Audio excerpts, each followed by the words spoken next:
Good afternoon, everybody. How you doing? We Paddy from across the shuck, and it's three for Thursday. We've had two for Tuesday. What was Williams one yesterday? Whatever Wednesday. I just think that was great. That made me giggle. So I'll join in that one next week. We William from Williams Knife Life.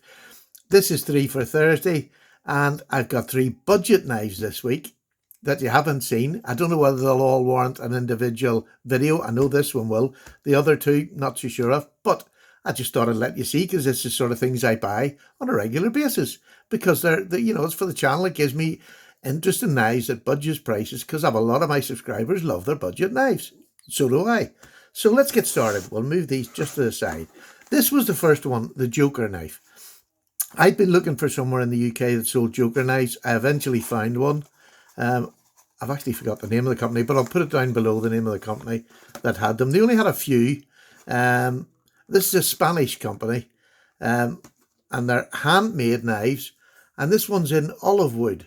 Look how beautiful that is. Oh, for a little budget knife, look how beautiful. It's not fantastically, what's the word I'm looking for? The olive wood isn't really, great details in it, but these knives are under £20. One of them's maybe just a wee bit over the old timer. A complete budget knife. Now, the reason I hadn't put this, I've had this quite a while. The reason I hadn't put it on my channel was because the blade's rubbing against the side from the get-go. And this is not a knife, this is pinned. It's very hard to change that in a pinned knife unless you're going to take it apart, which I'm not. So I'll show you where it's rubbing. There we go. If you see up the top there, that's the rubbing. It's not even really scraped, it's just rubbed. And I wasn't going to put it in the channel. I thought, well, no, it's a budget knife. Why should I be so particular? Everything that people show on their channels now are knives that are of sort of, really good quality and all. This is fantastic. Look at this back spring. Look at that. On a budget knife. That's fantastic. There's nothing wrong with that. The scales are beautifully hafted and smooth. You can't feel a pin. Fantastic. The blade, it's a drop point. And because of the blade with the shape it's in, and this is the easy open part of the knife, and it's a lovely shape. You're pulling away from the side that it's rubbing, so you're pushing in and up, so you're not going to get any really bad rubbing or cutting there. So you've a beautiful drop point blade in carbon steel, Carboni. It's the Joker name on there, which is quite light on this, lovely. You don't see in some lights, you don't even see it. Do you know what I mean? Really well made. And you heard that lock up. Like it's a slip joint. It's fantastic. It really is. So I've decided, no, I'm just going to put it on. And I've done that a couple of times with knives that I don't. So I'm going to use it, see what it's like, see how the carbon goes, how it stains or whatever it is. And we'll come back to you with maybe a wee video on that one.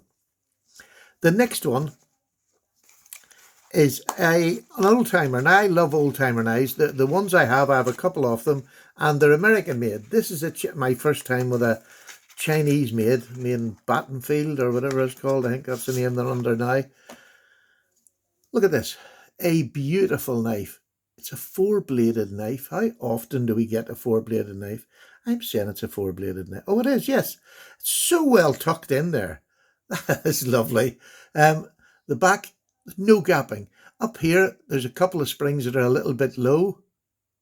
You can hear that. You can hear that there. So this spring's a little bit down, and so's the other one. Will that affect the knife and its use? Absolutely not. It just does nothing. So I would show this no matter what. That's perfect in a budget knife that, it's not going to cost. Over here, they're a bit dearer. I think this was about £30 or something like that. But it's a four-bladed knife, Congress knife, as they would call it. But to me, this is a fantastic whittling knife if you do small whittling. There we are. We have a beautiful clip point. Fantastic. On the other side of this is the knives that stick up. Look at that. You have a sheep's foot. And these are a good size. It's not miniature or anything like that. And then on this side, you have a lovely pen blade. And then the coping blade. Can you hear that? There's no rubbing on these at all. It's a budget knife. There's no rubbing whatsoever. Look at that coping. Well, I'm calling it a coping blade. You could call it lots of things, but to me, it's a coping blade, a real aggressive point for when you're doing eyes or you want to put in fine details when you're whittling. or even any cutting task. 4 blades on you.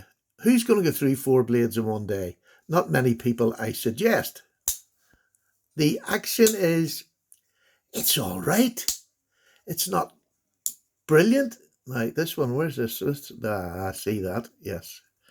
Right, this one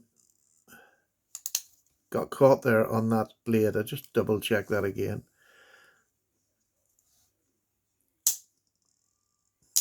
Oh, it's all right when it's going down, but I don't know what that caught, why it caught. Anyway, there we go. What do you think of it? It's the saw cut, that usual saw cut Delrin, with the old timer name. 4 blades. What a great little whittling knife. I really, really do like that one. Really do like it.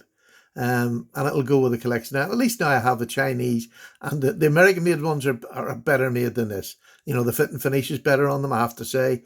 But to get 4 blades into that small space is fantastic.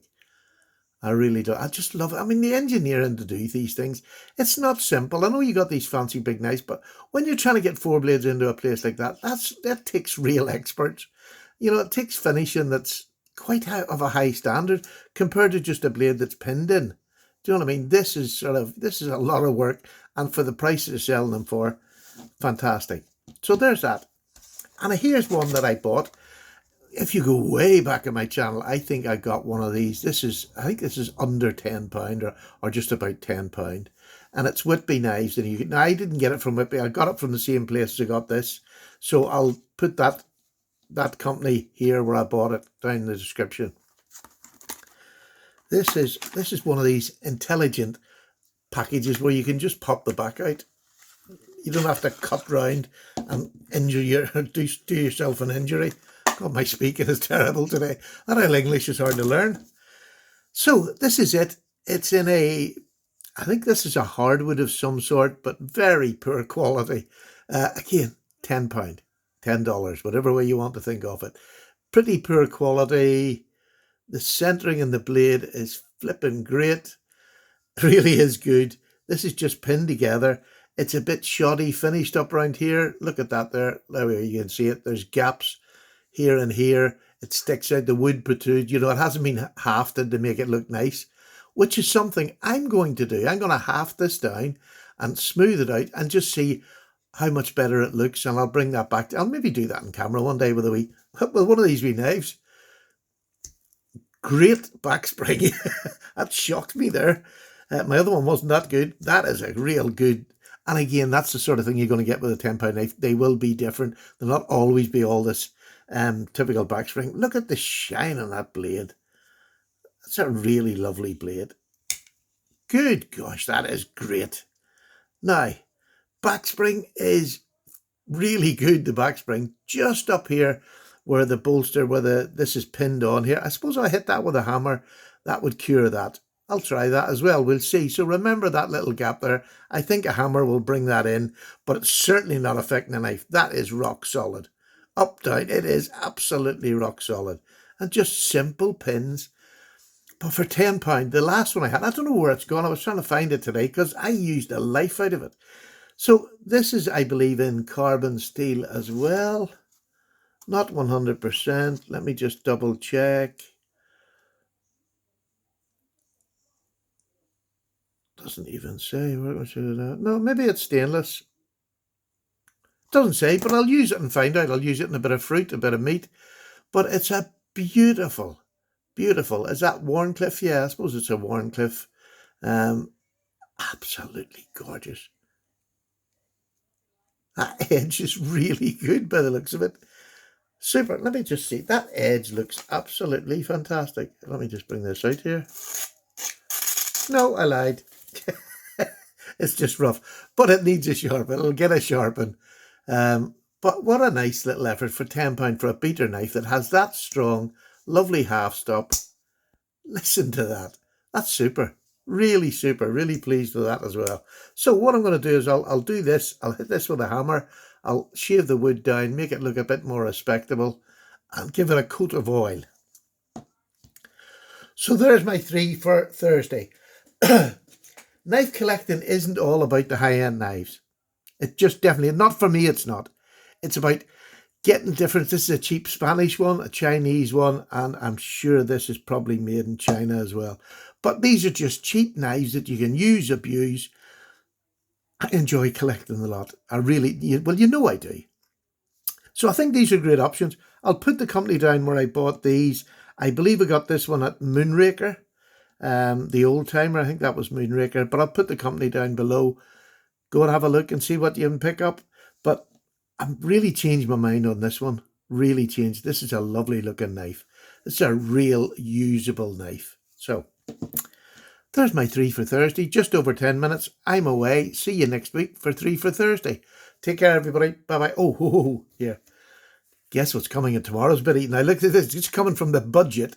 This is a knife I thought I would never have again. And it is beautiful. Bye now.